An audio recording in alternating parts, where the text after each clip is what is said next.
Hello everyone! Welcome to the 13th episode of our video course Aver Time, My First Puppy. I'm Valeria Aver and these are our helpers, Spitz Leo and the Chihuahua Boris.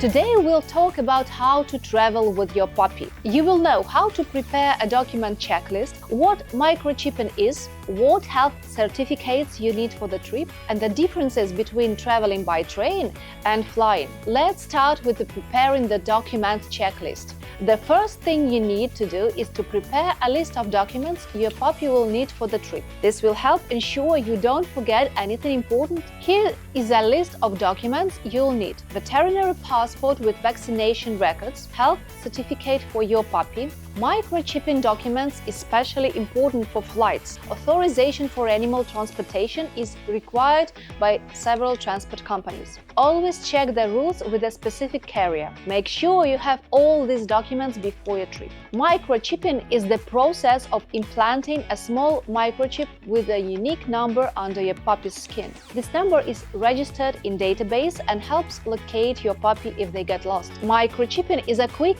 and painless procedure performed by a vet. Make sure your puppy is microchipped before your trip, especially if you are flying. Before your trip, you need to obtain a health certificate for your puppy. This certificate is issued by a vet after an examination. The certificate confirms that your puppy is healthy and fit to travel. Visit the vet a few days before the trip to get this certificate. Traveling with your puppy by train and by plane has its own specifics.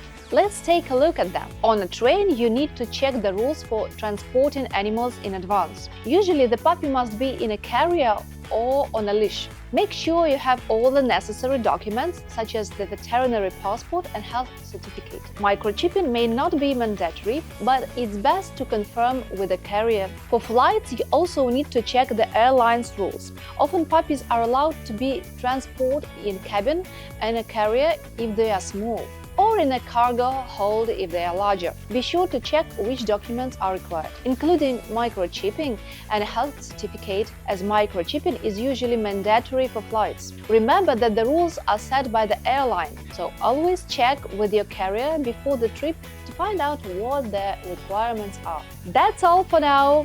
Now you know how to prepare your puppy for travel, which documents are needed, what microchipping is, and how to get a health certificate for the trip. You also learned about the differences between traveling by train and flying, that you should always check the rules with a carrier. In the next episode, we'll talk about your puppy's first autumn and winter and how to care for them in the cold weather. Thank you for being with us. See you in the next episode, where I'll tell you how to care for your puppy during their first autumn and winter, why you need to dress your dog, how to dress them properly, how to care for their paws, and how to choose special shoes for your dogs. Bye-bye!